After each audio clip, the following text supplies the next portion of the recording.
Under Libyan law, unauthorized foreigners can be detained indefinitely and punished with forced labor. Gaddafi-era laws allow unauthorized foreigners, regardless of age, to be forced to work in the country without any pay. A Libyan national can pick up migrants from a prison for a fee, a small one, become their guardian and oversee private work for a fixed amount of time with no pay. After receiving threats in Côte d'Ivoire, 19-year-old Sarah fled to Libya. Shortly after her arrival, she was arrested and imprisoned in Tajoura, a suburb of Tripoli. Prison guards raped her every night until she gave birth to her son. Sarah dreams of crossing the Mediterranean Sea. This is her story. Sarah was lucky she did not have to undergo female genital mutilation when she was young. But once she got married and her new mother-in-law discovered this, there was uproar. Afraid she would be forcibly circumcised, the young girl tried to take refuge at her parents' home. Her father refused to take her back, so she returned to her in-laws, where she was violently beaten. Traumatized, she ran away and got into the first car that stopped. The driver dropped her off at her older sister's house in Pogo, a small town on the Malian border. She spent a few months in Mali, first in Bamako, where she worked in the market, and then in the north in Gao and Kidal. She decided then to go to Libya via Algeria. To get across the Libyan border, we had to walk through the night. My feet hurt so much. My big toe was bleeding. I felt like I was walking on fire. When we arrived in Libya, men raped several girls who were with us. I was lucky that time. The next day, a car came to get us. I arrived in Tripoli on August 28, 2018. I lived in a man's house for a while. One day, Libyan police broke down the door and arrested us. I was sent to Tajoura prison. There were no cells. We lived in small rooms with mattresses on the floor. Many Nigerian families were also there. In the mornings, they gave us a little bread with butter. The rest of the time, we ate spaghetti.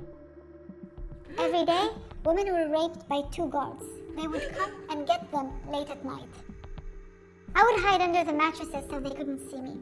When it was over, the woman came back with food. One day, it was my turn. The men came straight for me. I grabbed the door, I screamed, but they hit me to shut me up. They took me to a small room and stripped me. I told them I didn't want to, but they slapped me. They raped me and then they took me back to the room. Every night the guards came to get us. When I wanted to tell the International Organization for Migration people who came once a week to give us food, it was too late. By then, the guard had already forbidden us to go out into the yard. As time went by, the Libyan guards didn't even bother to take us to another room. They would just rape us in the room in front of everybody else. One day, a woman died in the cell on the same day she gave birth. I couldn't go near her because I was afraid of blood, and she had lost so much blood. Before she died, she was clinging onto another woman, clearly in much distress. We told the guards that we had to take her to the hospital, but one of them threatened us with his gun, and he even shot in the air. We couldn't do anything. A few hours later, they came to get her body and they cleaned the room. I still hadn't moved. I was paralyzed in the corner of the room. After that, there was a lull. The guards didn't come to rape us anymore. But it didn't last long. The next time I was raped, I didn't fight anymore. I didn't scream anymore. I did not have the strength anymore. Then my belly started to get rounder, more and more. When I realized what was happening, my heart was split in 2. I didn't want this child. Not now, and not here. I started hitting my stomach. I stopped eating. I wanted him to die. One afternoon, I was in great pain. All the women came close to me to support and reassure me. They told me to calm down and not to worry. We had become one single family. They were yelling at me to push, but I couldn't. One of them said, "I'm going to push." One of them got on top of me, and 2 others grabbed my feet. They encouraged me a lot. One of them even started to cry. I was in so much pain, I wanted to die. But the baby finally arrived on March 26, 2020. When they found out, the guards came and opened the door to the room. They told us to leave, that we were free. I couldn't believe it. Everyone jumped for joy. Some people instantly ran away. I was hurting all over, but I went out too, without the baby. But the guards caught me and made me take my son with me. I left with an older woman and we took a cab to a neighborhood in Tripoli where there were many English-speaking Africans. When I got out of the car, I ran away leaving the baby with her.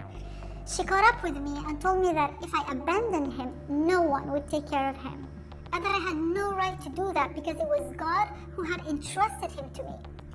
I was in tears. I cried all night. Today, I live in Zawiya with my son and 36 women in a big house. There is also a 3-week-old baby and 6 other young children.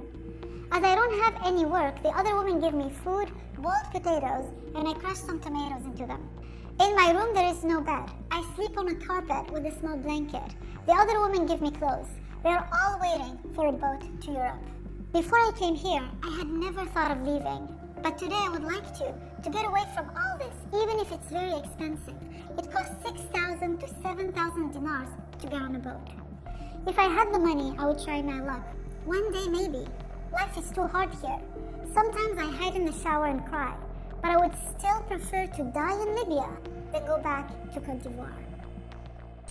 These are cases where vulnerable migrants may be facing exploitation and situations of trafficking.